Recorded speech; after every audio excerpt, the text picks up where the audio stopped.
ያገኘነ ሰው ሁሉ ጉልበቱን የሚሞክር በክርስቲያኖች ነው። ጉልበት አለኝ የሚል ሁሉ መግደል እንደሚችል የሚያረጋግጠው እኛን በመግደል ነው። የክርስቲያኖችን እንኳን ትልልቆችን ሕፃናትን አንቆ በመግደል ጀግንነት የሚመስላቸው ሰዎችን ናቸዋል። በልቶ ያልጠገበው ሁሉ መብላት የሚጀምረው ቤተክርስቲያንን ነው። መውቀስ የሚጀምረው ሁሉ የሚወቅሳት ቤተክርስቲያንን ነው። ማሰቃየት የሚጀምረው ሁሉ ቤተክርስቲያንን ነው የሚያሰቃየው። እና እንደዚህ ከሆነ እግዚአብሔር ለምንድን ነው ዝም የሚለን? ለምንድን ነው እንድንሞት የሚያደርገው?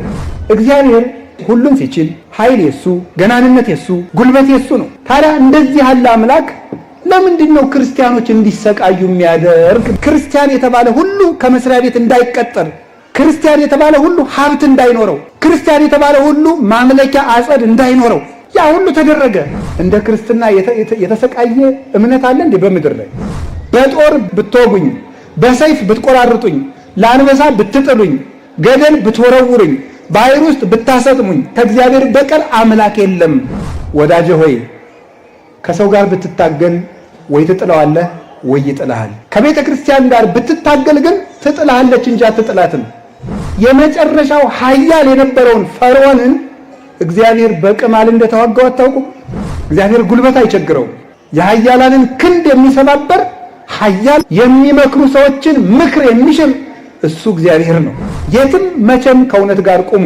ቢኖራችሁም ከእውነት ጋር ቁሙ፣ ብታጡም እውነተኛ ሁኑ። ዘመን እንደው ማለፉ አይቀርም። በውሸት ብንኖርም የምንሞት ግን የእውነት ነው። አንዱ ታሞ ይሞታል፣ አንዱ ተገርፎ ይሞታል። የሞት ለውጥ ነው እንጂ ሁላችንም እንሞታለን። መሞት ላይቀር ግን ከእውነት ጋር እንሞት። ብዙ የሳር ክምር በአንዲት ቀጭን ክብሪት እንደሚቃጠለው እውነት የተገለጠለት የከመርነው ነገር ሁሉ ትቢያ ሆኖ የሚጠፋ ነው። ሰውን በልብስ እናታልለዋለን፣ ሰውን በቃል እንሸነግለዋለን።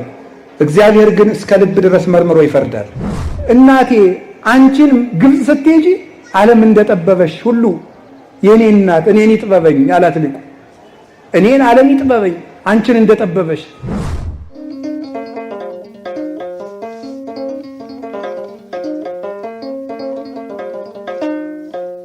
በስመ አብ ወወልድ ወመንፈስ ቅዱስ አሐዱ አምላክ። በስመ አብ ወወልድ ወመንፈስ ቅዱስ አሐዱ አምላክ። በስመ አብ ወወልድ ወመንፈስ ቅዱስ አሐዱ አምላክ። ይትባረክ እግዚአብሔር ቅድመ ዓለም የነበረ ዓለምን የፈጠረ ዓለምን አሳልፎ የሚኖር የአባቶቻችን አምላክ እግዚአብሔር ስሙ ይክበር ይመስገን። የእናታችን የድንግል ማርያም የቅዱሳን ሁሉ በረከትና ረድኤት አይለየን። ሁላችሁንም እንኳን ለቅዱስ ጊዮርጊስ ወርሃዊ መታሰቢያ በዓል በሰላም አደረሳችሁ።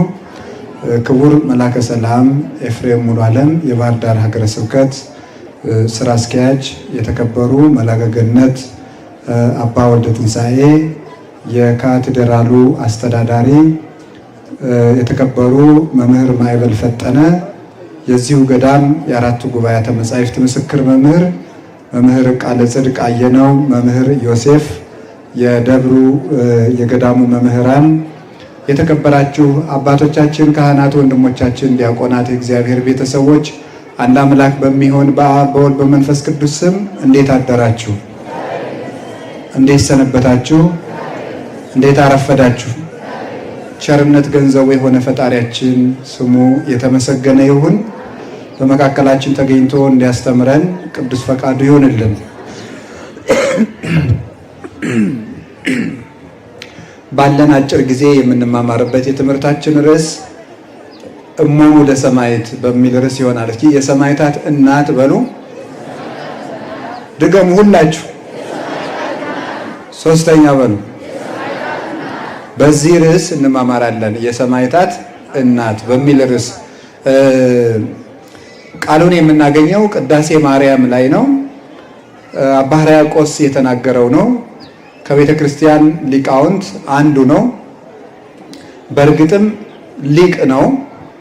ምስጢረ ሥላሴን አንድ ሊቅ ብለን የምንጠራው የመጀመሪያው የሃይማኖቱ ቅድስና ነው። ቅዱስ ሃይማኖት ያለውና ጠንቅቆ የተማረ ያስተማረ የደረሰ ከሆነ ሊቅ ይባላል። በእርግጥም እንደ አባ ሕርያቆስ ምስጢረ ሥላሴን አብዝቶ የገለጠ ሊቅ የለም በሚያስብል ደረጃ አምስጥሮ አስፍቶ ያስተማረን አባት ነው። ሁለተኛ አንድ ሊቅ ሊቅ ብለን የምንጠራው የሕይወቱ ቅድስና ነው።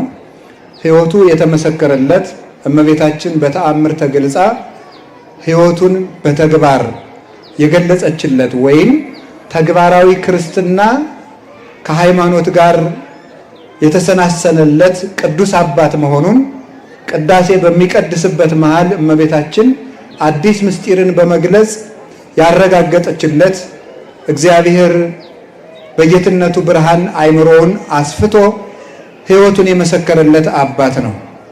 ስለዚህ አባ ሕርያቆስ ከተናገረው አንዱ ድንግል ማርያምን ያመሰገነበት ቅዳሴ ነው። እዚያ ውስጥ አንድ ምን የሚቃል አለ? እመቤታችን የሰማዕታት እናት ብሎ ገልጿታል። ድንግል ማርያምን የሰማዕታት እናት ብሏታል። ለመሆኑ ሰማዕትነት ማለት ምን ማለት ነው? ሰማዕትነት ማለት ሰማዕት ማለት የግዕዝ ቃል ነው። ሰማዕት ማለት ምስክር ማለት ነው። እስኪ ምስክር በሉ። ሰማዕት ማለት ምን ማለት ነው? ምስክር ማለት ነው። አንድ ሰው ሰማዕት ተብሎ ለመጠራት የእግዚአብሔር ምስክር መሆን አለበት። ሰማዕታት ማለት የእግዚአብሔር ምስክሮች ማለት ነው። ሰማዕታት ብሎ ለአንድም ለብዙም ይሆናል። የእግዚአብሔር ምስክሮች ማለት ናቸው። ሰማዕታት ማለት የእግዚአብሔር ምስክሮች። ሰው ስለ እግዚአብሔር በብዙ መንገድ ምስክር ይሆናል። ልብ ብላችሁ ስሙ። በብዙ መንገድ መላእክት የእግዚአብሔር ምስክሮቹ ናቸው። በንጽህና በቅድስና እግዚአብሔርን ይመስሉታል። አቤል ለምሳሌ እግዚአብሔር ምስክር ነው። ምስክር የሚሆነው አንድ ሰው ለምሳሌ በመስጠት ምስክር የሚሆን ሰው አለ። አንድ ሰው ለጋስ ሆኖ ሲሰጥ የለጋስ ልጅ እንደሆነ የእግዚአብሔር የሰጭ ልጅ እንደሆነ ይመሰክራል። እግዚአብሔር ሰጭ እንደሆነ እሱም ደግሞ ሲሰጥ ይሄ ሰው እኮ ደግ የሆነ ፈጣሪው ደግ ቢሆን ነው። ይሄ ሰው ለጋስ ቢሆን ለጋስ የሆነ ፈጣሪው ለጋስ ቢሆን ነው። ይሄ ሰው ርኅሩህ የሆነ እኮ ፈጣሪው ርኅሩህ ቢሆን ነው ብሎ ለእግዚአብሔር ምስክር ይሆናል። የሚሰጥ ሰው የሚቀማ ሰው ደግሞ እግዚአብሔርን ቀማኛ ብሎ ያሰድበዋል።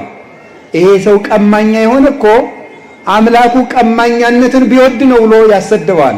ወበእንቲአክሙ ይጸርፉ አሕዛብ ላይ ለስመ እግዚአብሔር ብሎ እንደተናገረ ሮሜ ምዕራፍ 2 ላይ ቅዱስ ጳውሎስ በእናንተ ምክንያት አሕዛብ የእግዚአብሔርን ስም ይሳደባሉ ይላል። ሰው ሲቀማ አምላካቸው ቅሚያ ይወዳል እንዴ ብለው ሰዎች ፈጣሪያችን እንዲሰድቡት እናደርጋለን። ስንሰጥ ደግሞ እግዚአብሔር ለጋስ ነው እንላለን። እውነት የሚፈርዱ ሰዎች እግዚአብሔር ቅን ዳኛ መሆኑን ይመሰክሩለታል። ለምሳሌ ታውቃላችሁ፣ ዳንኤል ማለት እግዚአብሔር ዳኛ ነው ማለት ነው። አንዲት ሴት በሐሰት ተከሳ የሀገሩ ሰው በሙሉ ተሰብስቦ በድንጋይ ሊወግራት ሲሄድ 3 የሐሰት ምስክሮች ተነስተው እንዲህ ስታደርግ አግኝተናታል ብለው ሕዝቡ በሙሉ በድንጋይ ሊወግራት ወደ መወገሪያው ቦታ እጅግሯን አስረው ይዘው ሲሄዱ ዳንኤል ምን አለ? አይ እኔ ከዚህ ሴት ደም ንጹሕ ነኝ አለ። ለምን ሲባል መጀመሪያ መጠየቅ አለብኝ። ምስክሮቹን 3ቱን አንተ ይህች ሴት ኃጢአት ስትሰራ ያያት ምን ላይ ነው አለው። አንደኛው ከሾላ ዛፍ ስር አለ፣ አንደኛው ከሌላ ዛፍ ስር አለ። ለያይቶ ጠየቃቸውና የተለያየ ቃል በመናገራቸው እነሆ ሐሰት ተናግሯቸዋልና እግዚአብሔር ይቀስፋቸዋል አለ። እነዚያን የሐሰት ምስክሮች መልአክ መጥቶ ሰነጠቃቸው። ዳንኤል ለዚያች ሀገር ለፈረደባት አንዲት ሴት በመቆም እውነትም የእግዚአብሔርን ዳኝነት፣ ፈታሂነት፣ ፈራጅነት ገለጸ። እውነት የሚፈርዱ ሰዎች የእግዚአብሔርን ቅን ፈራጅነት ይመሰክራሉ። ንጹህ ሰዎች የእግዚአብሔርን ንጽህና ይመሰክራሉ። እነዚህ ሰዎች እኮ ንጹህ የሆኑ ፈጣሪያቸው ንጹህ ቢሆን ነው። እግዚአብሔር ንጽህና ስለሚወድ ነው። ርኅራኄ የሚያደርጉ ሰዎች ይህን ይመሰክራሉ።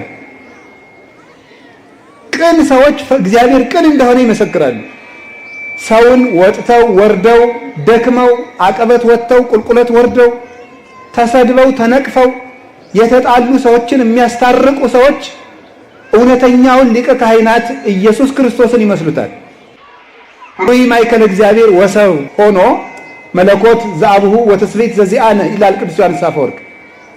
መለኮት የአባቱ ገንዘብ ነው፣ ስጋ ደግሞ የኛ ገንዘብ ነው። እንደ አባቱ ጌትነት አለው፣ እንደኛ ሰውነት አለው። ሰውነትን ከጌትነቱ ጋር አዋህዶ በሰውና በእግዚአብሔር መካከል ማለት ጌትነትንም ሰውነትም በተዋህዶ ይዞ ተገኝቶ ከአባቱ ጋር ታራቂ ሆኖ እንደኛ ደግሞ አስታራቂ ሆኖ የእኛን ሥጋ ይዞ ዛይረገ ላብሁ ርሶ ጣነው መስዋዕተ ስሙረ ራሱን ለአባቱ የተወደደ መስዋዕት አድርጎ በማቅረብ ዓለምን ከራሱ ጋር ያስታረቀ እግዚአብሔር አብ እግዚአብሔር መንፈስ ቅዱስ በሱ ህልዋኑ ነው። ዓለምን ይታረቁ ነበር። ወተዋለጠ እግዚአብሔር ኩሉ ዓለመ በወልዱ እግዚአብሔር በልጁ በኢየሱስ ክርስቶስ ዓለምን ከራሱ ጋር አስታረቀ እንዳለ ቅዱስ ጳውሎስ ሰውን የሚያስታርቁ ሰዎች ኢየሱስ ክርስቶስን ይመስላሉ። ሰውን የሚያስታርቁ ሰዎች፣ ትሁት ሰዎች ሰው በትሕትናው ክርስቶስን ይመስለዋል። የሰው ገመና የሚሸፍኑ ሰዎች ክርስቶስን ይመስላሉ። የክርስቶስ ምስክሮች ናቸው። አንድ በገዳም የሚኖር አንድ መነኩሴ በዝሙት ሐሳብ ተፈትኖ ከአንዲት ሴት ጋር ችግር ይፈጥር ነበር። በገዳሙ ያሉ መነኮሳት ደግሞ ያንን ነውር ያውቁበት ነበር። ለአባ መቃርስ ሂደው ኧረ ከገዳሙ ሴት እያመጣ ነው ብለው ነገሩት። ተው ሂዱ፣ ዝም ብላችሁ የራሳችሁ ኑሮ ብሎ ሰደዳቸው። በሌላ ቀን አሁን አለችልህ ገብታለች ና እንሂድ ብለው ይዘውት ሄዱ። አበምኔቱን አባ መቃርስን ይዘውት ሲሄዱ ያ ሰው ያችን ሴት ቅርጫት ደፋባት። አባ መቃርስ ከዚያ መነኩሴ ቤት ገባና ከቅርጫቱ ላይ ተቀምጦ ሌሎችን መነኮሳት እናንተ ውሸታሞች የታለቻች ሴት አላቸው። እሱ በቅድስና ከቅርጫቱ ስር እንዳለች ያውቅ ነበረ። ከዛ በኋላ እነሱ ወጥተው ከሄዱ በኋላ ልጄ እግዚአብሔር ሳይፈርድብህ አንተ በራስህ ላይ ፍረድ አለው። አባቴ ከተቀመጥክበት ቅርጫት ስር እሷ አለች ይቅር በለኝ ብሎ ንስሐ ሰጠው። ንስሐ ሰጥቶት ወጥቶ ሲሄድ እንጨቶችና ድንጋዮች እየተከተሉ መቃርስ ኮነ ከመ አምላኩ መቃርስ አምላኩን መሰለ እያሉ እያጨበጨቡ ተከተሉት። እግዚአብሔር የሰው ገመና እንደሚሸፍነው የሰውን ገመና ሽፍን የሚያደርጉ የወንድማቸውን የታቸውን ነውር ሸፍነው የሚይዙ ሰዎች እነሱ ክርስቶስን ይመስላሉ። ራሳቸውን ሽጠው ድሃ ሆነው የራሳቸውን ገንዘብ ጦም አድረው ድሃውን ከረሃብ ነፃ የሚያወጡት ከልብሳቸው ቀደው ከሚመልሱት ቆርሰው አጉርሰው ሰውን ካለበት ችግር ነፃ ምዝዝ አድርገው የሚያወጡት ሰዎች እነዚህ ክርስቶስን ይመስላሉ። አንድ ሰው አንጢላሪዎስ የሚባል ባለጸጋ ነበረ።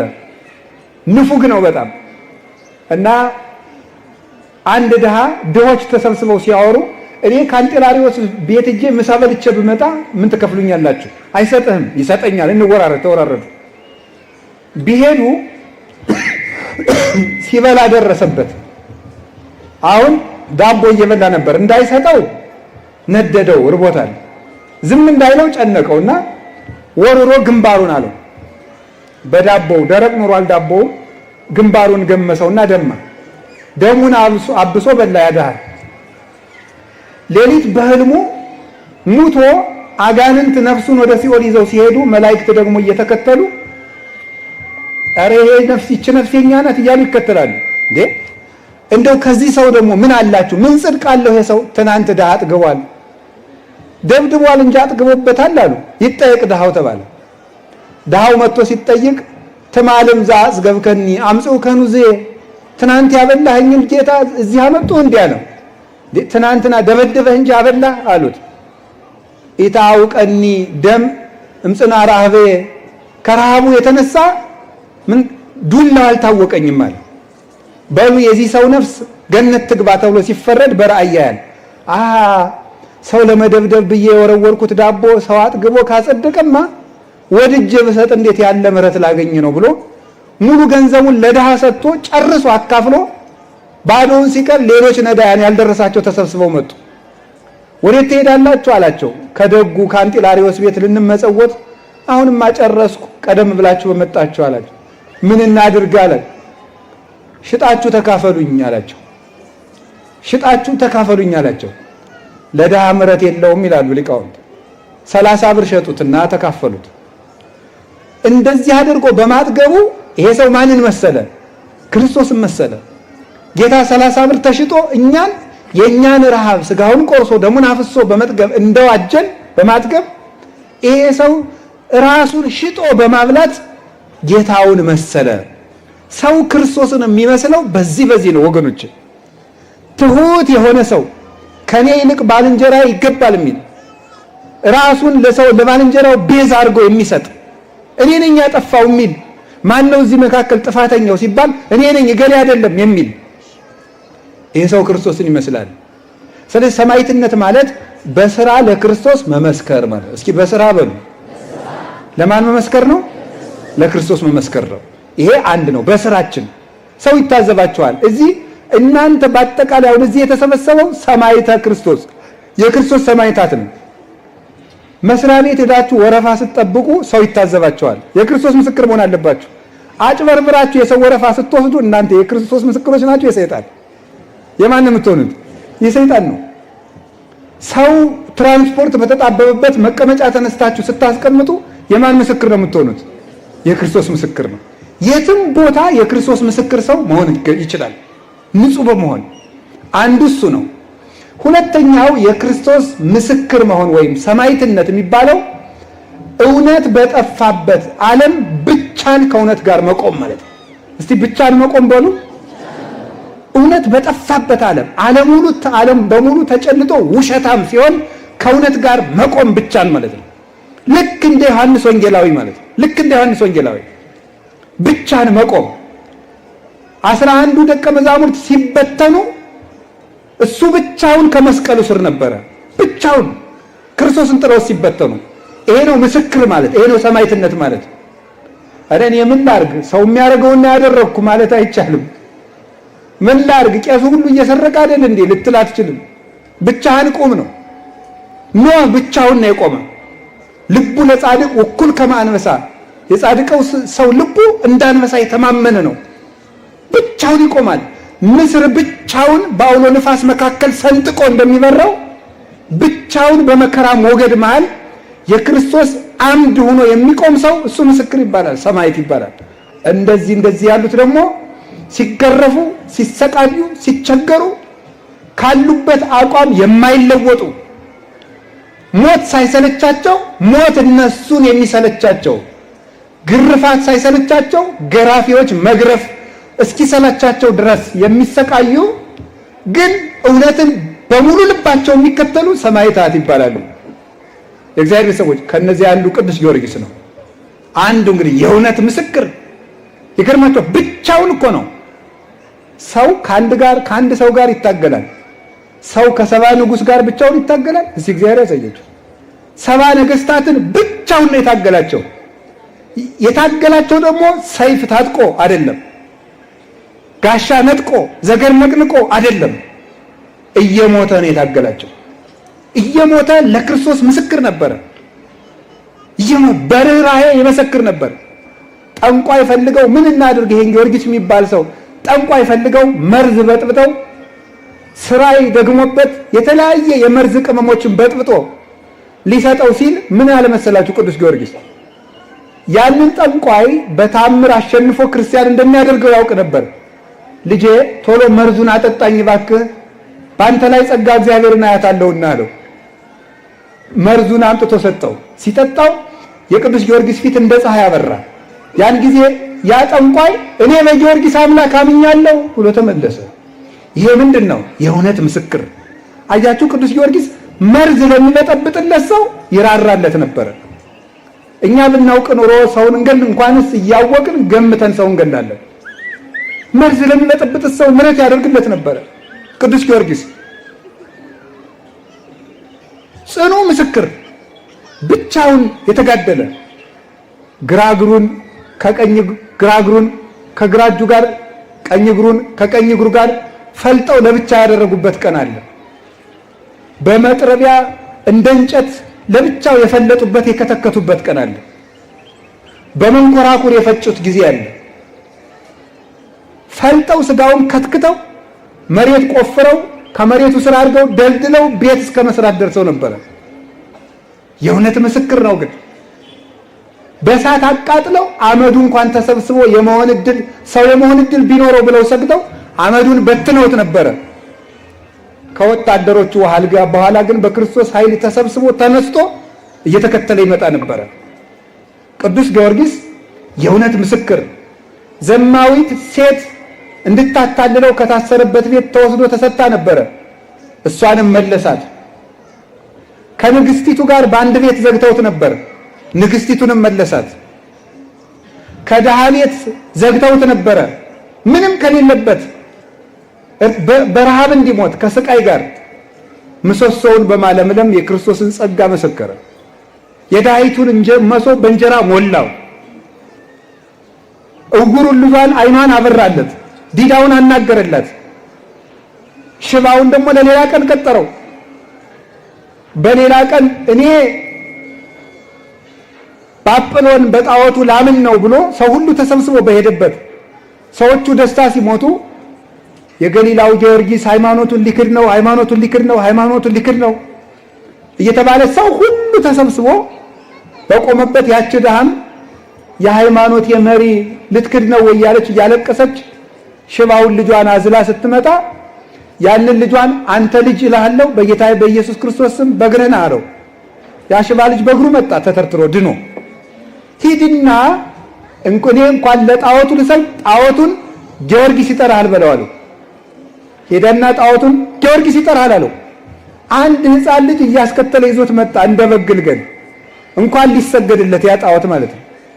አንተ ምን ብለህ ነው አንተ ጣዖት ይሄንን ሰው የምታሳስት አለው። እኔ አይደለሁም ሰዎቹ ነው የሚሰግዱልኝ እንዳታጠፋኝ እለምንሃለሁ አለው። አንተም ያደርክበትም እንጨት በጌታዬ በኢየሱስ ክርስቶስ ስም ወደ እንጦሮጦስ ወረዱ ብሎ ሲያዘው መሬት ተሰንጥቃ ጣዖቱን ዋጠችው። ያን ጊዜ ነገስታትን ሁሉ ብቻውን ማረካቸው። ሳይዋጋ የማረከ ንጉስ ነበር ቅዱስ ጊዮርጊስ። ይሄ ነው ሰማዕትነት የሚባለው፣ ምስክር የሚባለው እሱ ነው። ለክርስቶስ ሞቶም የሚመሰክር፣ ታሞ የሚመሰክር፣ እየተገረፈ የሚመሰክር፣ እየተፈጨ የሚመሰክር፣ ክንድ ክንድ ሙሉ የተሳለ ብረት ያለው ጫማ አጫምተውት ያ የተሳለ ብረት እስከ ጉልበቱ ድረስ እየሰረሰረ እየመጣው ተጎንብሶ እስከሚሄድ ድረስ እየተሰቃየ የእውነት ምስክር ነበረ። እኛ ዛሬ በሳንቲም ድቃቂ በልብስ ላቂ እውነትን እየሸጥናት ነው። በትንንሽ ነገር እውነት እየተሸጠች ነው። እውነት ጠፍታለች። የእግዚአብሔር ቤተሰቦች መገለጡ ግን አይቀርም። ብዙ የሳር ክምር በአንዲት ቀጭን ክብሪት እንደሚቃጠለው እውነት የተገለጠለት የከመርነው ነገር ሁሉ ትቢያ ሆኖ የሚጠፋ ነው። የትም መቼም ከእውነት ጋር ቁሙ። ቢኖራችሁም ከእውነት ጋር ቁሙ። ብታጡም እውነተኛ ሁኑ። ብትታሰሩም እውነተኛ ሁኑ። ሰላም ቢኖርም እውነተኛ ሁኑ። ዘመን እንደው ማለፉ አይቀርም። መሞታችንም አይቀርም። እንሞታለን። ሞቱ የለውጥ ጉዳይ ነው። አንዱ ታሞ ይሞታል፣ አንዱ ተገርፎ ይሞታል። የሞት ለውጥ ነው እንጂ ሁላችንም እንሞታለን። መሞት ላይቀር ግን ከእውነት ጋር እንሞት። በውሸት ብንኖርም የምንሞት ግን የእውነት ነው። መጨረሻ ላይ በእውነት ነው የምንሞተው። ከእውነት ፊት እንቆማለን። ክርስቶስ እውነት ነው። ሰውን በልብስ እናታልለዋለን፣ ሰውን በቃል እንሸነግለዋለን። እግዚአብሔር ግን እስከ ልብ ድረስ መርምሮ ይፈርዳል። ወቀራንብቲሁኒ የሐትቶ ለጓለ እመሕያው፣ ቀራንብቲሁኒ የሐትቶ ለኩሉ ጓለ እመሕያው ማለት የእግዚአብሔር ሁለንተናው ፍርድ ነው ማለት ነው። ሰው አይኑ ይፈርዳል፣ ጆሮ ላይ ፈርድ ይችላል። አይኑ ጆሮ ቢፈርድ እጁ አይፈርድም። የእግዚአብሔር ግን ሁለንታ አካሉ ዳኛ ነው ማለት ነው። ቀራንብቲሁኒ ያለው ሁለንታ አካሉ እግዚአብሔር ዳኛ ነው። ሰው በዚህ ያየ በኋላው የሆነ ነገር ብትሉ አያያችሁም። እግዚአብሔር ግን ኋላ፣ ጀርባ፣ ፊት፣ ቀኝ፣ ግራ የለውም። ሁለንተናው አይን ነው። ሁለንተናው ዕውቀት ነው። ሁለንተናው አእምሮ ነው። ከሰው የሸሸግነው ነገር ሁሉ በእግዚአብሔር የተገለጠ ነው። ስለዚህ ሰማዕታት አንድ ነገር የምነግራችሁ የመጨረሻ ሰማዕት የሚባለው ብቻውን ከእውነት ጋር የቆመና ሃይማኖት በጠፋ ጊዜ የእግዚአብሔር ምስክር ከእግዚአብሔር በቀር አምላክ የለም። በጦር ብትወጉኝ፣ በሰይፍ ብትቆራርጡኝ፣ ለአንበሳ ብትጥሉኝ፣ ገደል ብትወረውሩኝ፣ ባህር ውስጥ ብታሰጥሙኝ፣ እንደወደዳችሁ ጸዋትወ መከራ እየለዋወጣችሁ ብታደርጉብኝ ከእግዚአብሔር በቀር እውነት የለም ብሎ የሚናገር ሰው ነው ሰማዕት የሚባለው። እንዲህ ብሎ የሚቆም ብቻውን። አንበሳ የተራበ አንበሳ ፈተው ሲለቁበት እንደ ቅዱስ አግናጢዮስ፣ እንደውም ምዕመናን ተሰብስበው ቅዱስ አግናጢዮስን ለተራበ አንበሶች ሊጠሉት ሲሉ ምዕመናን ተሰብስበው መምህራችን ጥቂት ተደብቀ ቆይ ባክህ እንድታስተምረን አሉት። ምን አላቸው? ተውኝ ባካችሁ፣ ወደ ጌታዬ ከመሄድበት መንገድ ላይ አትቁሙብኝ አላቸው። ወደ ሞቱን እኮ ነው እንደዛ የሚለው። እንዲያውም አለ የአንበሶቹ ጥርስ ወፍጮ ይሁንና ተፈጭቼ እንደ ንጹህ ስንዴ ለጌታዬ ለኢየሱስ ክርስቶስ መስዋዕት ሆነዋለሁ አለ። የአንበሶቹ ጥርስ ወፍጮ ይሁን ይፍጨኝ አለ። እንዲህ የሚሉ ናቸው ሰማዕታት የሚባሉት ማለት ነው። ደስ እያላቸው ቅዱስ ጊዮርጊስ የሞቱን ደብዳቤ ይዞ ሲሄድ ሰርግ እንደተጠራ ሰው ደስ እያለው ነው የሚሄደው። ደስ እያለው ሊሞት ሲሄድ ማለት ነው። እነዚህ ሰማዕታት ይባላሉ። ለምንድን ነው? አንድ ነገር ልንገራችሁ፣ ማስተላለፍም የፈለግኩት እሱ ነው። እግዚአብሔር ሁሉን ሲችል ኃይል የሱ፣ ገናንነት የሱ፣ ጉልበት የሱ ነው። እግዚአብሔር መሳሪያ ሳይመዝ ዓለምን ጭጭ የሚያደርግበት የዝምታ ኃይል አለው። የፋርስ ንጉሥ ሶርያን ለመዋጋት በመጣ ጊዜ ቅዱስ ኤፍሬም ክርስቲያኖችን ለማዳን የሶርያው ንጉሥ የፋርሱ ንጉሥ፣ ፋርስ ማለት የዛሬዋ ኢራን ማለት ናት፣ ሲጨንቀው እሱ ሶርያ ተቀምጦ ክርስቲያኖችን ሊጨፈጭፋቸው ነው ብሎ አስቦ ምን አደረገ መሰላችሁ? የማይመለስ ሆነ። የያዘው ወታደር ብዙ ነው። ምን አደረገ ቅዱስ ኤፍሬም? እግዚአብሔር ሆይ አንድ ነገር አደርግ ብሎ ጸለየ። ትንኝ መጥቶ በጣም ብዙ ትንኝ የወታደሮችን ፈረሶች በሙሉ እየነደፈች ወታደሩ በእጅ በግር ብለው ፋርስ ድረስ ሸኟቸው። እግዚአብሔር በበቅሎ ይመጣል ስትለው በምን ይመጣል? በትንኝ ይመጣል። ያሸንፋል። እግዚአብሔር እንደዚህ ነው፣ ዝም ብሎም ይዋጋል። እግዚአብሔር እኮ በምድር ላይ ካሉ ገናና ነገስታት የመጨረሻው ኃያል የነበረውን ፈርዖንን እግዚአብሔር በቅማል እንደተዋጋው አታውቁም? በቅማል እግዚአብሔር በዝንብ እንደተዋጋው አታውቁም? አንበሳ እኮ ሰው ፈቶ አለቀቀበትም፣ ወይም ጅብ አለቀቀበትም፣ ወይም ዘንዶ ወይም የሚያስፈራሩ እባቦችን አለቀቀበትም። ዝንብ ብቻ ነው የላከበት። ጓጉንቸር ብቻ ነው የላከበት። ተሳቦ ብቻ፣ ቀንድ አውጣ ብቻ ነው የላከበት። ረፍት ግን ነሳው። እጅ እግሩን ሳይታሰር ራምኛለሁ ውጡልኝ ከግብፅ እንዲል አደረገው። እግዚአብሔር ከፈለገ በቅማልም በቁንጫም ይዋጋል። እግዚአብሔር ጉልበት አይቸግረውም። ተባ ውእቱ ዘያደቅቅ መዝራዕተ ኃያላን፣ የኃያላንን ክንድ የሚሰባበር ኃያል እሱ ማን ነው? እግዚአብሔር ነው። ጠቢብ ውእቱ ዘያረስ ምክረ መካርያን፣ የሚመክሩ ሰዎችን ምክር የሚሽር እሱ እግዚአብሔር ነው። ታዲያ እንደዚህ ያለ አምላክ ለምንድን ነው ክርስቲያኖች እንዲሰቃዩ የሚያደርግ ብላችሁ አትጠይቁኝም? ጠይቃችሁ አታውቁም? እግዚአብሔር እንደው ክርስቲያኖች እንድንሞት የሚያደርገን ለምንድን ነው? ያገኘን ሰው ሁሉ ጉልበቱን የሚሞክር በክርስቲያኖች ነው። ጉልበት አለኝ የሚል ሁሉ መግደል እንደሚችል የሚያረጋግጠው እኛን በመግደል ነው። የክርስቲያኖችን እንኳን ትልልቆችን ሕፃናትን አንቆ በመግደል ጀግንነት የሚመስላቸው ሰዎች ናቸው ያሉት። የ2 ዓመት ሕፃን ሰምታችኋል? ሰሞኑን የታነቀ የ2 ዓመት ሕፃን ይታነቃል። ትልቅስ ቢሆን ይታነቃል። ነውር አይደለም እንዴ? እና እንደዚህ ከሆነ እግዚአብሔር ለምንድን ነው ዝም የሚለን? ለምንድን ነው እንድንሞት የሚያደርገው?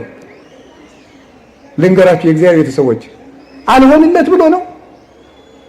ለኛ ስለማያዝንልን ነው? ባያዝንስ ቢያንስ ለ2 ዓመቱ ሕፃን አያዝንም? እኛስ መቼም በደለኞች ነን። ለምንድን ነው እግዚአብሔር ዝም የሚለን? ታውቃላችሁ? ሰማዕትነት የመንግስተ ሰማያት መግቢያ በር ስለሆነ ነው። እስኪ በሉ ሰማዕትነት በሉ። የመንግስተ ሰማያት ምንድን ነው? መግቢያ በር ነው። ስለዚህ ክርስቲያኖች የክርስቶስ ልጆች በመሆናቸው ሲገደሉ እግዚአብሔር ዝም የሚለው ከዚህ ከዳተኛ ዓለም ወደ እውነተኛው ዓለም ሊወስዳቸው ስለፈለገ ነው። ወደ ቅፉ ሊሰበስባቸው ስለፈለገ ነው። ለዚህ ነበር አንድ የቤተ ክርስቲያን ሊቅ 2ኛው ክፍለ ዘመን ላይ የነበረ እናንተ ግረፉን፣ እናንተ አሰቃዩን፣ እናንተ ደብድቡን፣ መከራውን በጨመራችሁብን መጠን ከእግዚአብሔር አክሊል ይጨመርልናል ያለ ለዚህ ነበረ። ክርስቲያኖች በተገፋን ቁጥር ለዚህ ነው የክርስቲያኖችን ደም ጨክኑና አብዝታችሁ እንደ ጎርፍ አፍስሱት ይፍሰስ፣ እነሆ ያ ደም ዘር ሆኖ ሌላ ክርስቲያን አብዝቶ ያበቅላል። የቅዱስ ጊዮርጊስ ደም ዘር ነበረ። ብቻውን ሲገርፉት ሙቶ ሲነሳ ምን ያለ እያበራ ቦግ ሲል ፊቱ፣ የዚያን ጊዜ የንጉሱ ሰራዊት በሙሉ እኛም በዚህ ሰው አምላክ አምነናል ይላሉ። የሰማዕታት ደም ዘር ነው፣ አፍስሱትና ሌላ ክርስቲያን ያበቅላል ያለ ለዚህ ነበረ። የመንግስተ ሰማያት መግቢያ በር ነው። ታውቃላችሁ? የግብፅ ኦርቶዶክስ ተዋሕዶ ቤተክርስቲያን የዘመን ለመለወጫ የምታደርገው ዓመተ ሰማዕታትን ነው። አዲስ ዓመቷን የምትጀምረው ሰማዕታት ብዙ ክርስቲያኖች የተገደሉበትን ዓመት ነው። ለምን ሲባል የዘመን መለወጫው ዕለት የአዲስ ዓመት መግቢያ እንደሆነ ሁሉ ሰማዕትነት የመንግስተ ሰማያት መግቢያ በር ነው። ግብፅ ውስጥ ያለ ክርስቲያን እያንዳንዱ ክርስቲያን በክርስቶስ ስም ለመሞት እየተዘጋጀ ነው የሚኖረው። በአፄ ካሌብ ጊዜ ናግራን ወይም የዛሬዋ የመን ውስጥ አንድ አይሁዳዊ ንጉሥ ክርስቲያኖችን እየጨፈጨፈ ይገላቸው ነበር። እናቲቱን ልጁ ፈርቶ እኔ አላምንም እንዲል እግዚአብሔር ያሳያችሁ። የ5 ዓመቱን ሕፃን አይኑ እያየ እናቱን እሳት ውስጥ ከተቱበት። ያንን ሕፃን ንጉሱ ቀረበና ምን አለው መሰላችሁ? የኔ ልጅ ጎሽ እንደ እናትህ እሳት እንዳይበላ ክርስቶስን ክጄዋለሁ በል፣ ለአንተ ጥሩ ጥሩ ልብስ አስፋልሃለሁ ገዛልሃለሁ አለው። ምን አደረገ ታውቃላችሁ? እንዳልታውቃላችሁ እባክህን አንተ ሰው ከእናቴ ጋር ወደ ክርስቶስ ሊሄድበት ልቀቀኝ አለው። የስንት ዓመት ልጅ ነው? የ5 ዓመት ልጅ። እምቢ ብሎ ቢጨብጠው እጁን ነክሶት፣ የልጅ ጉልበቱ ምንድነው? ጥርሱ ነው። የንጉሱን እጁን ነክሶ ሮጦ ሄዶ እናቱ የገባችበት እሳት ገባ። እንዲህ አድርገው ነው የታገሉት። ሰማዕትነትን ክርስቶስ ዝም የሚለው ክርስቲያኖች ሲታረዱ እንደ በግ፣ ሕፃናት ሲቀሉ ያለ ዕድሜያቸው ዝም የሚለው ለምንድን ነው? የመንግስት ሰማያት መግቢያ በር ነው። ሰርግ ነው። ለቤተ ክርስቲያን የልጆቿ ሞት ሰርጓ ነው። አትሸነፍም። እርግጠኛ ሆኜ ነው የምነግራችሁ። እንዲያው ቤተ ክርስቲያንን እየጨረሳት ያለ የልጆቿ ኃጢአት ነው። እየጨረሰን ያለ የኛ መበላላት ነው እንጂ የሌሎቹ ሰይፍስ ክርስቲያንን አይጨርሰው። የሚጨርሰን የኛ ነውር ነው የሚጨርሰን። ነውራችን ግን ይጨርሰናል። እግዚአብሔር በቃ ብሎን ንስሐ ከገባን ግን እርግጠኛ ሆኜንም ነግራችሁ ክርስቲያን ሞቶ አያልቅም። ክርስቲያን የሚያልቀው በኃጢአት ብቻ ነው። ሁለተኛስ ሰማዕትነትን ክርስቶስ ለምንድን ነው ዝም የሚለው? የሰይጣን ጉልበት ባዶ እንደሆነ ለማሳየት ነው። እስኪ በሉ ተናገሩ። የሰይጣን ጉልበት ምን እንደሆነ ለማሳየት ነው። ባዶ እንደሆነ ለማሳየት ክርስቶስ ዝም ይላል። እግዚአብሔር ያሳያችሁ። ቅድም እኮ የቅዱስ ጊዮርጊስን ሕይወት ነግሬያችኋለሁ ስለምታውቁት ነው እንጂ 70 ነገስታት ብያችኋለሁ። እሱ ግን ስንት ነው? አጃቢ ያለው ወታደር አለው ሰራዊት አለው። ስንት ነው? ብቻውን ያሸነፋቸው። ሰይጣን ምንም አቅም ቢጠቀም ቤተክርስቲያንን ማሸነፍ እንደማይችል ለማሳየት ክርስቶስ ልጆቿ እንዲሞቱ የሚያደርገው ለዚህ ነው። እነሱ አክሊል ይቀበሉበታል። ሰይጣን ደግሞ አቅመቢስ በሆኑ ያሳያሉ። እንደ ክርስትና የተሰቃየ እምነት አለ እንዴ በምድር ላይ? የለም እኮ። ታውቃላችሁ የመጀመሪያው ክፍለ ዘመን ጀምሮ እኮ ምን ይደረግ ነበር? ክርስቲያኖችን ጦም አውለው ህዝብ ተሰብስቦ ስቴዲየም ላይ የተራቡ ውሾች ይለቀቃሉ። ጦማቸውን 3 ቀን ያደሩ ክርስቲያኖች ከተራቡ ውሻው ጋር ምግብ ይሰጣቸዋል። ምግብ ተሰጥቷቸው እንበላለን ብለው እጃቸውን ሲሰዱ ትንሽ ነው ምግቡ የሚደረገው። ውሻው እጃቸውን ይነክሳቸዋል። ሲነክሳቸው ይሳቅባቸዋል። ከውሻ ጋር ትግል ይገጥማሉ። ከአንበሳ ጋር ያታግሏቸዋል። አስረው እኮ ነው አስጎንብሰው አስረው እነሱን እየተረገጡ ወደ አልጋ ይወጣሉ። አይገፍ ክርስቲያን የሆነ ሁሉ በመስሪያ ቤት እንዳይቀጠር ይደረግ ነበር። በአውሬሊዮስ ጊዜ አውሬሊዮስ የሚባል ፈላስፋ ንጉስ ነበር። በሱ ጊዜ ክርስቲያን የተባለ ሁሉ ከመስሪያ ቤት እንዳይቀጠር፣ ሁለተኛው ክፍለ ዘመን ላይ ክርስቲያን የተባለ ሁሉ ሀብት እንዳይኖረው፣ ክርስቲያን የተባለ ሁሉ ማምለኪያ አጸድ እንዳይኖረው ይደረግ ነበረ። ያ ሁሉ ተደረገ። 40 ዓመት እንደ ሽንኩርት ቀረደዷቸው፣ ላጧቸው፣ ሰውነታቸውን ቆዳቸውን ገፈው አሸዋ ከተው አልብሳቸዋል። የገዛ አካላቸውን በአቅማዳ አሸዋ ተሸክመው በገዛ ቆዳቸው ዙረዋል። እጃቸውን ቆርጠው በተቆረጠች ጉረሱ ይሏቸው ነበር። ይሄ ሁሉ ስቃይ አልፈዋል። ግን እስካሁን አለች ቤተክርስቲያን። የኢትዮጵያ ቤተክርስቲያን እንኳን ብታዩት የወዲት 40 ዓመት ግራኝ ወደ 17 ዓመት አቃጥሏታል። በጣም ብዙ መከራ። በጣሊያን ጊዜ የተሰቃዩት የደብረ ሊባኖስ መነኮሳት፣ የምድረ ከብድ መነኮሳት፣ በዚህ በጎጃም በጎንደር በሸዋ ያለቁ መነኮሳት፣ አዲስ አበባ ውስጥ የታረዱ ሊቃውንት፣ የጣሊያን ወታደር መጥቶ ክርስቲያኖች ነበር የሚያርደው ስራዬ ብሎ። የቅኝ ግዛት የሀብት ማስፋፊያ መስሏቸዋል። ቤተክርስቲያንን ለመግደል ለማጥፋት ነበር የመጡት እንጂማ ሄደው ለግዛት ማስፋፋት የመጣ ሰራዊት ሂዶ መነኩሴ ያርዳል? ለምንድን ነው እነዚህ መነኮሳት አርዳዋቸው የሄዱት? ለምን ይመስላችኋል? ቤተ ክርስቲያን ግፍ እንድትቀበል ነው። የተሾመ የሚበድላት ቤተ ክርስቲያን በደርግ ጊዜ የወጡትን ስቃዮች ታስታውሳላችሁ። 17 አንቀጾች በማስታወቂያ ሚኒስቴር በደርግ ማስታወቂያ ሚኒስቴር የወጣ 17 አንቀጽ ክርስቲያኖች እሁድ እንዳያስቀድሱ አይወማ አይሴማ እያሉ ጧት ስብሰባ እንዲኖራቸው በማድረግ በጣም ብዙ የሆኑ ግፎችን አልፋለች። ስራዬ ተብሎ ታቅዶበት ቤተክርስቲያኒቱን ለማጥፋት እንዲናደርግ ተብሎ ሄዳችሁ ማንበብ ትችላላችሁ። 17 ቤተክርስቲያኒቱን የማጥፋት ታቅዶ በመንግስት ተሰንዶ እስካሁን እየተሰቃየች አለች። ሁሉም ጉልበቱን ይፈትናል። በልቶ ያልጠገበው ሁሉ መብላት የሚጀምረው ቤተክርስቲያንን ነው። መውቀስ የሚጀምረው ሁሉ የሚወቅሳት ቤተክርስቲያንን ነው። ማሰቃየት የሚጀምረው ሁሉ ቤተክርስቲያንን የሚያሰቃየው። እስካሁን ግን አለች። ለምንድን ነው መሰላችሁ? እንዲህ ይላል ብፁዕ አንተ ስምዖን ወልደ ዮና አንተ ኮክ ወዲ በዛቲ ኮክ አንጻ ለቤተ ክርስቲያኔ ወይክልዋ አናቅጸ ሲሆን አማስኖታ ወአንቀልቅሎታ። ስምዖን ሆይ አንተ ብፁዕ ነህ፣ አንተ አለት ነህ። በዚያ አለት ላይ ቤተ ክርስቲያኔን መሰረታታለሁ፣ የሲኦል ደጆችም ሊያነዋውጧት አይችሉም። ማቴዎስ 16:19 አንተ አለት ነህ፣ በዚያ አለት ላይ ቤተ ክርስቲያኔን መሰረታታለሁ። አለት ያለው ማንን ይመስላችኋል? ክርስቶስን ነው። አንተ ውእቱ ክርስቶስ ወልደ እግዚአብሔር ሕያው አንተ አለት ነህ ካልና በዚያ አለት ላይ ያለው ደግሞ አንተ በቆምክበት በእኔ ማለት ነው። ቤተ ክርስቲያን የቆመችበት አለት ክርስቶስ ነው። ይህንን አንቀጽ ቅዱስ ዮሐንስ አፈወርቅ ሲተረጉም ወዳጄ ሆይ ከሰው ጋር ብትታገል ወይ ትጥለዋለህ ወይ ይጥልሃል። ከቤተ ክርስቲያን ጋር ብትታገል ግን ትጥልሃለች እንጂ አትጥላትም። ዲያብሎስ እስከ ዛሬ ድረስ ሲተኩስባት ኖረ። ተኮሰ፣ ጥይቱን አራገፈ፣ ዝናሩን ጨረሰ፣ ባዶውን ቀረ። ቤተ ክርስቲያን ግን እስከ ዛሬ ድረስ አለች ይላል። የእግዚአብሔር መንግስት ስለሆነች ቤተ ክርስቲያን አትጠፋም። ጅል ክርስቲያን ሊያልቅ ይችላል እንጂ። ስለዚህ ዲያብሎስ ሁሉንም ጉልበቱን ቢጠቀም ሀብትንም ንብረትንም ዝሙትንም ቢጠቀም አሁን የመጣው ቴክኖሎጂ ከኒውክሌር ጦርነት ይብሳል ለኦርቶዶክስ ቤተክርስቲያን። አሁን የመጣው ቴክኖሎጂ በራሱ ይሄ ቴክኖሎጂ ማለት ምን ማለት ነው? ሚዲያው ራሱ ቲክታኩ፣ ዩቲዩቡ፣ ፌስቡኩ ምኑ በኦርቶዶክስ ላይ ከፍተኛ የሆነ ፈንጅ ከመተኮስ ይብሳል። ይሄ የክርስቲያኖችን ህይወት በማሽመድመድ ማለት ነው። ዲያብሎስ አንድ እየተዋጋን ያለ በዚህ ነው። በፍልስፍና ይዋጋናል፣ በሳይንሱ ይዋጋናል፣ በቴክኖሎጂ ይዋጋል። ቤተክርስቲያንን ለማጥፋት አጋጣሚውን ይጠቀማል።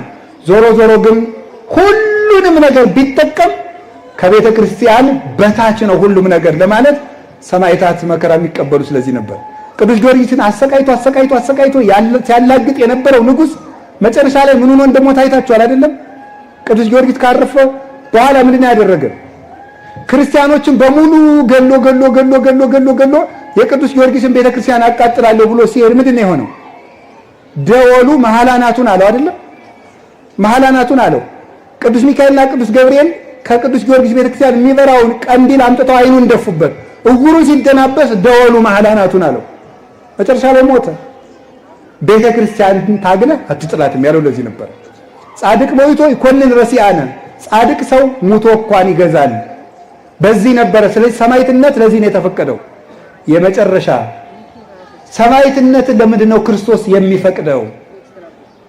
ክርስቶስን ስለሚያስመስለን። እስኪ በሉ ሁላችሁ በሉ። ምን አላችሁኝ? አዎ። ስለዚህ ምንድን ነው የሚለው? ቅዱስ ጳውሎስ እንዲህ ይላል፣ እኔ ቢቻለኝ ክርስቶስን በሞቱ እንኳን ልመስለው እፈልጋለሁ። አንድ ጊዜ ሁላችሁ በሉ፣ እኔ በሉ። ቢቻለኝ ጌታዬን በሞቱ ልመስለው በሉ።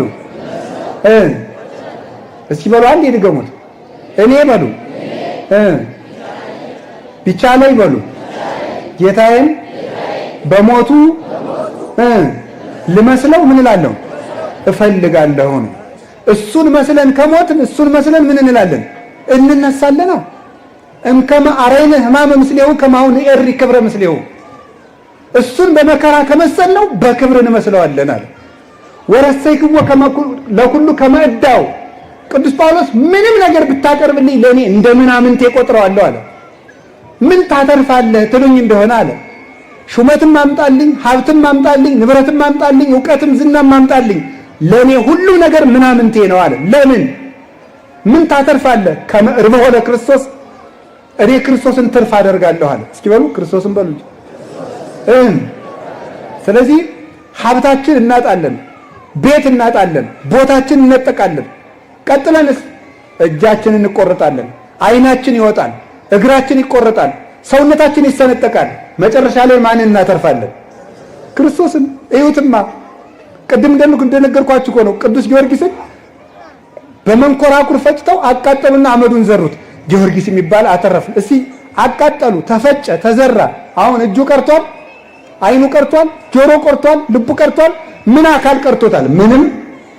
አቃጥለው ዘርተው ሲመለሱ ጌታ አነሳው። ከኋላው እየተከተለ ከኋላቸው እየተከተለ አብረን እንሂድ እያላቸው መጣ። ማና አንተ? ጊዮርጊስ። ቅድም የዘራችሁኝ ጊዮርጊስ፣ ቅድም አልበተንም እንዴ? እናንተ በተናችሁኝ፣ አምላክ የሰበሰበኝ አላቸው። እጃችን እግራችን እንኳን ቢያልቅ መጨረሻ ላይ ግን ክርስቶስ ከቀረን ችግር የለም። ብቻ እሱን እናትርፍ። ሁሉን ነገር እንጣው፣ ወዳጅም ባድም ይካደድ። መድኃኔዓለም ካለ ሁሉ ይመጣል። አያችሁ ቅዱስ ጊዮርጊስ ብቻውን ነበር የለፋ። ክርስቶስን ስላተረፈ ግን ይሄ ሁሉ ማንን ብሎ ተሰበሰበ? እስቲዩት ጊዮርጊስን በሉ እንጂ ብቻውን ለፋ። አሁን ግን ስንት ሰው ተሰብስቧል? በመላ ጊዮርጊስ ቤተክርስቲያን ባለበት ሁሉ እልፍ። አያችሁ ሰማዕትነት ብቻን ሙቶ እልፍ ዘመድ የሚያበጁበት ነው ማለት ነው። ሰራዊተ መላእክት ይዘምሩለታል። ሥላሴ ዓለምን እንደያዙ በክብር ይቀበሉታል። ይሄንን ለማትረፍ ነው። ከክርስቶስ ጋር መሞት እንዴት መልካም ነው! በዓለም ላይ ተመችቶ ከመኖር ከክርስቶስ ጋር መታሰር እንኳን ይሻላል። እንዲህ ይላል ቅዱስ ጳውሎስ። አሁን እናንተ በሞቴ እንደው የሆነ ጊዜ ታስራችሁ ብትፈቱ፣ ደብዳቤ ብትጽፉ ለውድ ወንድሜ ለአቶ ገሌ ከእስረኛው ከገሌ ብላችሁ ትጽፋላችሁ? ከተፈታችሁ በኋላ ከእስረኛው ከገሌ የተጻፈ ደብዳቤ ትላላችሁ? እንደውም ታስረ ነበር ቢላችሁ የሆነ ሰው አዎ ነው የምትሉት አይደለም? አትፈልጉትም። ያን የወሬ ቢወራ ማለት ነው። እንደዚያ ነው የሚባለው። እስረኛው እኔ ይባላል አይባልም። ቅዱስ ጳውሎስ ግን ሲጽፍ እንዳለ ታውቃላችሁ? ጳውሎስ ሙቁሁ ለእግዚእነ ኢየሱስ ክርስቶስ፣ የክርስቶስ እስረኛ ጳውሎስ ይላል። ደብዳቤ ሲጽፍ መልእክት ሲጽፍ እስረኛው ጳውሎስ ይላል። እና ቅዱስ ዮሐንስ አፈወርቅ ይሄ ሰው እንዴት ነው በሰንሰለቱ የሚመካ ይላል። ምክንያቱም ማለት በዓለም ላይ ካሉ የክብር ዘውዶች ይልቅ ለክርስቶስ ሲሉ የታሰሩበት ሰንሰለት ከዘውድ ይበልጣል ይላል። ለክርስቶስ ሲሉ የታሰሩበት ሰንሰለት ዛሬ ታውቃላችሁ። የቅዱስ ጊዮርጊስ መቃብር ልዳ ጊዮርጊስ አለ። ሊዩድ ልዳ፣ በእኛ ልዳ እንለዋለን በተለምዶ ሊዩድ ወይም ሉድ ትባላለች። እሷ ከእስራኤል ወደ ሶሪያ ድንበር ናት። እኔም እግዚአብሔር ፈቅዶልኝ 3 ጊዜ ያህል መቃብሩን አይቻለሁ ሄጄና ዛሬ እሱ የታሰረበትን ሰንሰለት ክርስቲያኖች እየሄዱ ባንገታቸው ያስሩታል። ጊዮርጊስ ወይ አንተ ለክርስቶስ ሲል የታሰርክበት ሰንሰለት ነው፣ እኔ ደግሞ የኃጢአት ሰንሰለት ተበጥሶ እንዳንተ በክርስቶስ የፍቅር ሰንሰለት ለመታሰር አብቃኝ እያሉ ክርስቲያኖች ሁሉ ባንገታቸው ያስራሉ። አያችሁ ያ ሰንሰለት ዛሬ የእነዚያ ሰዎች ዘውዳቸው የለ፣ ታዲያስ ዙፋናቸው የለ፣ የወርቅ ካባቸው የለ፣ የወርቅ ዘንጋቸው የለ፣ ምናቸው የለ። የጊዮርጊስ ግን ሰንሰለቱ እንኳን ሰው እየሰገደለት አለ። ለምን? ያ ሰንሰለት ለክርስቶስ ብሎ የታሰረበት ሰንሰለት ስለሆነ በዓለም ላይ ከመሾም ይልቅ ለክርስቶስ እጅና እግር ጥፍግን ተደርጎ የታሰረበት ሰንሰለት እንኳን በክብር ይቀመጣል። ዛሬ ያ ሰንሰለት ይገርማችኋል፣ እውር ያበራል። ያ ሰንሰለት ሆድ ቁርጠት ይፈውሳል፣ መካኖችን ያስወልዳል፣ ታምራት ያደርጋል። ያ ሰንሰለት ለምን? ዝም ብሎ ገመድ አይደለማ፣ የክርስቶስን ስም የተሸከመ ሰንሰለት ነው። ክርስቶስን ስም ተሸክሞ የታሰሩበት ሰንሰለት ክብር ነው። ለእግዚአብሔር ብላችሁ የተዋረዳችሁት ውርደት የዘላለም ክብር ያመጣላችኋል። ይሄን ስለሆነ ነው ጌታችን ኢየሱስ ክርስቶስ ከሞቱ ሊያሳትፈን፣ ሞቱን ሊያቀምሰን፣ እኔን መስላችሁ ሞታችሁ እንደኔ ክብር ይኑራችሁ ለማለት ሲፈልግ ጥቂት አሳንሶ ብዙ ሊያከብረን ስለፈለገ እስመ እግዚአብሔር ሎቱ ስብሐት በእንተ ብዝኃ ጸጋሁ ያበዋ ለነፍስቶ ኩሉ ጻዕረ ምንዳቤ በልብ መታሰቡ በቃል መነገሩ ስሙ ከፍ ከፍ ይበልና እግዚአብሔር ብዙ ጸጋ ለመስጠት ብሎ የጻድቃንን ሰውነት ወደ ብዙ ጸዋታው መከራ ያስገባታል። ያለማር ይስሐቅ ለዚህ ነበረ። ስለዚህ እግዚአብሔር ለምንድን ነው የምታሰቃየኝ? ሁላችሁም ጌታዬ ዝክር እዘክራለሁ፣ አስቀድሳለሁ፣ የሰው ክፉ አይደለሁም፣ ለምንድን ነው ሕይወት የውጣ ውረድ የተመላ የሆነው ብትሉ እንዲህ ነው የሚመልስላችሁ። ልጄ ከመከራዬ ላሳትፍ ብዬ ነው። ልጄ ከመከራዬ እንድትሳተፊ ነው። መስቀልን እንድትሳተፉ እኮ ነው። ዓርብ አብራችሁኝ ዋሉና እሁድ እኮ እንደኔ ብርሃን ለብሳችሁ እንድትነሱ ብዬ ነው ብሎ ነው የሚመልስልን። ለዚያ ነው እንጂ እግዚአብሔር ልጆቹን አይጠላም። ክርስቲያኖች ስንታረድ ደስ ብሎት እንዳይመስላችሁ። ግን አያችሁ፣ ይኸውላችሁ አባት እኮ ልጁን ምን ያስተምረዋል ታውቃላችሁ? ድሮ የከተማ ልጅ አላውቅም። እኛ ግን ገጠር ስናድግ አባቶቻችን ይተኙና እግራቸውን ወደ ላይ ሰቅለው ከእግራቸው ጋር እያታገሉ ትግል ያስለምዱናል። ሰው እንድንደባደብ ብለው አይደለም፣ አውሬ ቢገጥመን ታግለን እንድንጥል ብለው ነው። አውሬ ቢገጥመን በገጠር እኮ ነብር ታግሎ የሚጥል ሰው አለ። እንደው ዛሬ ከተማ ከተማውን ተውት። እንደው አይ እንኳን ነብር ድመትም ብትመጣ አይ እናንተን ተውት ዝም ብላችሁ እንደው። ምክንያቱም እናንተ እኮ ጠላት ሳይመጣባችሁ ሱሪያችሁን ቀድማችሁ አውልቃችኋል። እናንተ ምን የለም እናንተ ዝቅ አድርገህ ስትታጠቅ ነው ነገሩ የቀረ። ስለዚህ እንደዚያ ነው።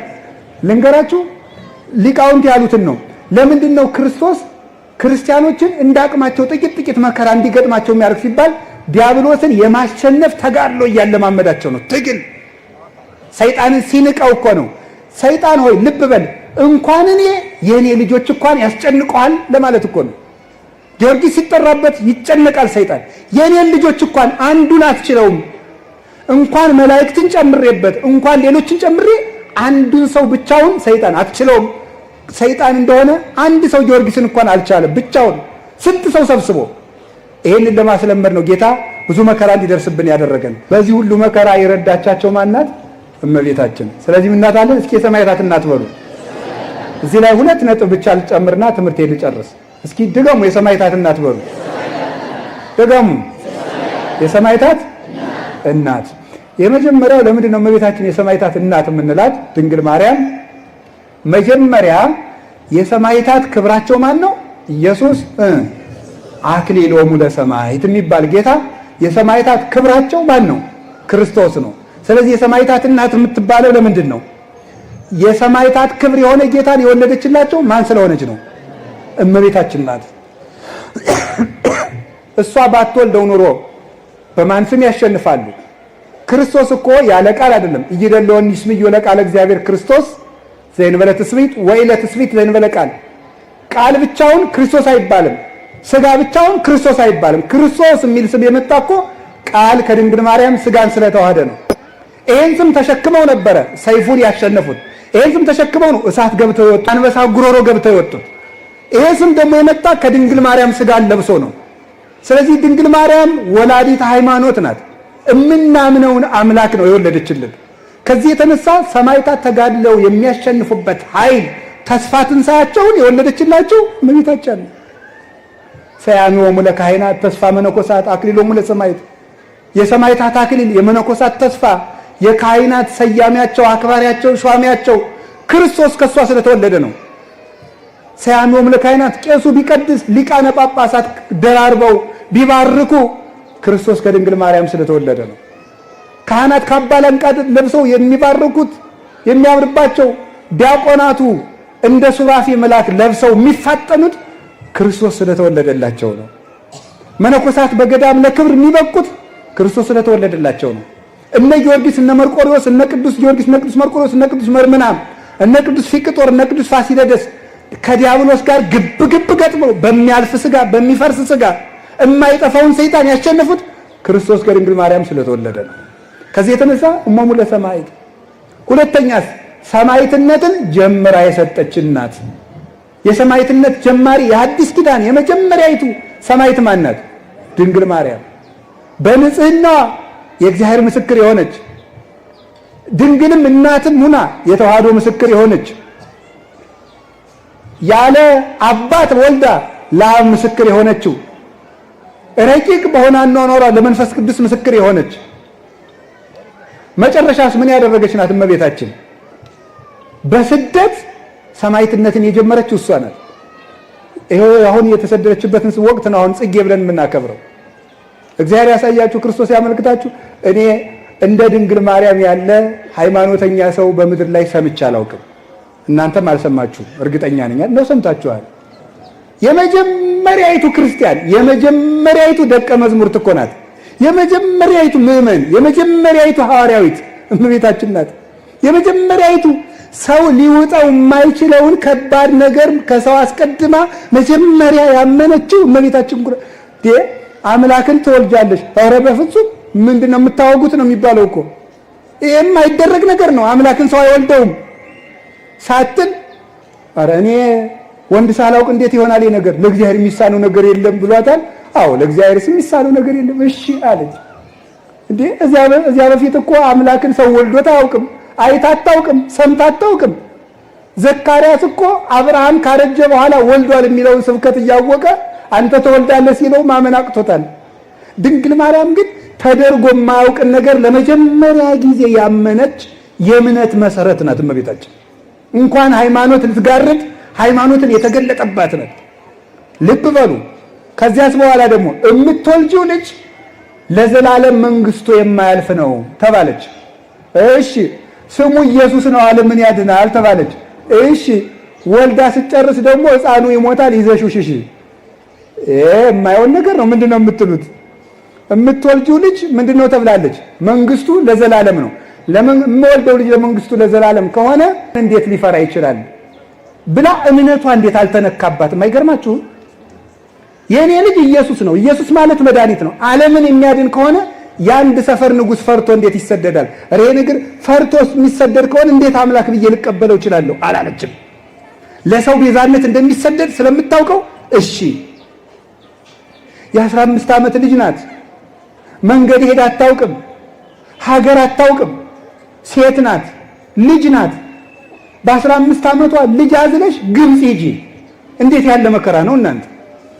ወደማታውቀው ሀገር መንገድ ሄዳ የማታውቅ ልጅ፣ የአንድ ልጅ እናት አባት የሌላት ወደማታውቀው ሀገር በምንድን ነው የምትሄደው? መኪና የለም፣ ፈረስ የለም፣ በቅሎ የለም፣ ሰረገላ የለም፣ በአህያ ለዚያውም በእስራኤል የክረምት ወራት በረዶ በበዛበት ሄዳስ ግብፅ የምታርፈው ወማን ቤት ነው? የትም ማረፊያ የሌላት። ለዚህ እኮ ነው ሊቁ ይጽበበኒ እግዝእትየ ከመ ጸበበኪ ዓለም በምልኡ ያለ። እናቴ አንቺን ግብፅ ስትሄጂ ዓለም እንደጠበበሽ ሁሉ የኔ እናት እኔን ይጥበበኝ አላት ሊቁ። እኔን ዓለም ይጥበበኝ አንቺን እንደጠበበሽ ብሎ ያለቀሰላት ለዚህ ነበረ። እንዲህ ብላ ተቸግራ ሄደች። እሺ 700 ኪሎ ሜትርን በእግርሽ ሂጂ። እሺ እማን ቤት ነው የማርፈው? መንገድ ላይ ሴት ነው የማርፈው? የለም። እየተሰቃየች ሄደች። ኢትዮጵያን ደግሞ ዙራ ተንከራታ ግብፅ አርፋ ደግሞ ነይ ኢየሩሳሌም ሂጂ። እሺ የወለድሽው ልጅ ዓለምን የሚያጠግብ ነው፣ ግን ደግሞ እንጀራ ትለምናለች። የወለድሽው ልጅ ለዓለም ሁሉ የህይወት ውሃ ነው፣ ውሃ ይጠማታል። በእግሯ ትሄዳለች፣ አውሬ ያስደነግጣታል። ተመልሳ መጣች ደግሞ ያንን ለፍታ ያሳደገችው ልጇን ደግሞ ልንሰቅልብሽ ነው ተባለች። አንድ ሳይንቲስት የተናገረው ንገራችሁ። ሁሉም እናቶች ይላል የራሳቸውን የልጆቻቸው ስቃይ የራሳቸውን ያህል ይሰማቸዋል ይላል። ገብቷቸዋል? እስኪ በሉ አንዴ ሁሉም እናቶች በሉ። የልጆቻቸው ስቃይ የራሳቸውን ያህል ምን ይላቸዋል? ይሰማቸዋል። ገብቷቸዋል ምን ማለት እንደሆነ?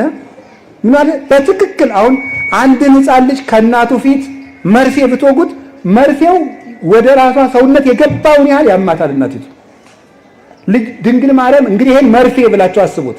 ወይም ልጁን በኩርኩም ብትመቱት እዚያ ልጅ ራስ ብቻ ላይ አይደለም የሚያርፈው፣ ያ ኩርኩም እናቱ ራስ ላይ ያርፋል። ይሰማታል ህመሙ። አሁን ወደ ክርስቶስ ወሰዱት። አዝላ ግብፅ ድረስ የተንከረተተችለትን ልጇን ፊት ለፊት አይኗ እያየ ክንድ ሙሉ ችንካር ገብቶበት ተመለከተች። በጦር ተወግቶ አየችው፣ ደምቶ አየችው። ይህንን ሁሉ ስቃይ አይኗ እያየ የተቀበለች ናት።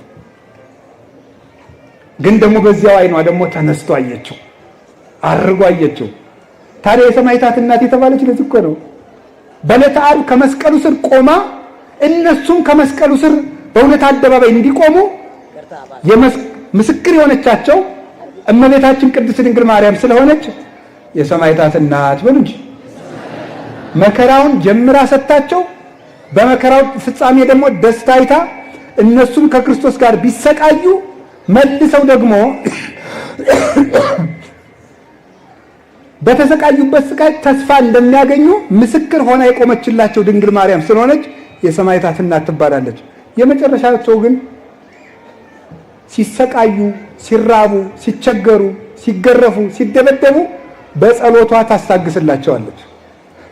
ጊዮርጊስ አዲስ የሚባል ሰማዕት ነበረ። ሌላ በቅዱስ ጊዮርጊስ ስም በኋላ የተጋደለ ደብድበው ወህኒ ቤት ውስጥ ጥለውት ሁለት አይኑን አውጥተውታል። እመቤታችን በመስኮት በኩል በርግብ አምሳል መጣችና እርግብ አድርጋ አብርታለት ሄደች። እውነትም ድንግል ማርያም አንደኛ ለሰማዕታት እምነትን ያስተማረች፣ በመከራ መሃል ማመንን፣ የማይታጠፍ ተስፋን፣ ሁለተኛ ደግሞ ምን ያደረገች ስቃይን እንደ በረከት የተቀበለች፣ ሶስተኛ እሷ ደግሞ በመከራችን መካከል ምርኩዝ የምትሆነን እናት ስለሆነች ከእውነት ጋር ስንቆም አብራን የምትቆም እናታችን ስለሆነች እኛንም ሰማዕታት እናት እንብትባል። ስለዚህ የሰማዕታት እናታቸው ድንግል ማርያም እኛንም በመከራችን ጊዜ አትለየን። ወስብሐት ለእግዚአብሔር። ይቆየን።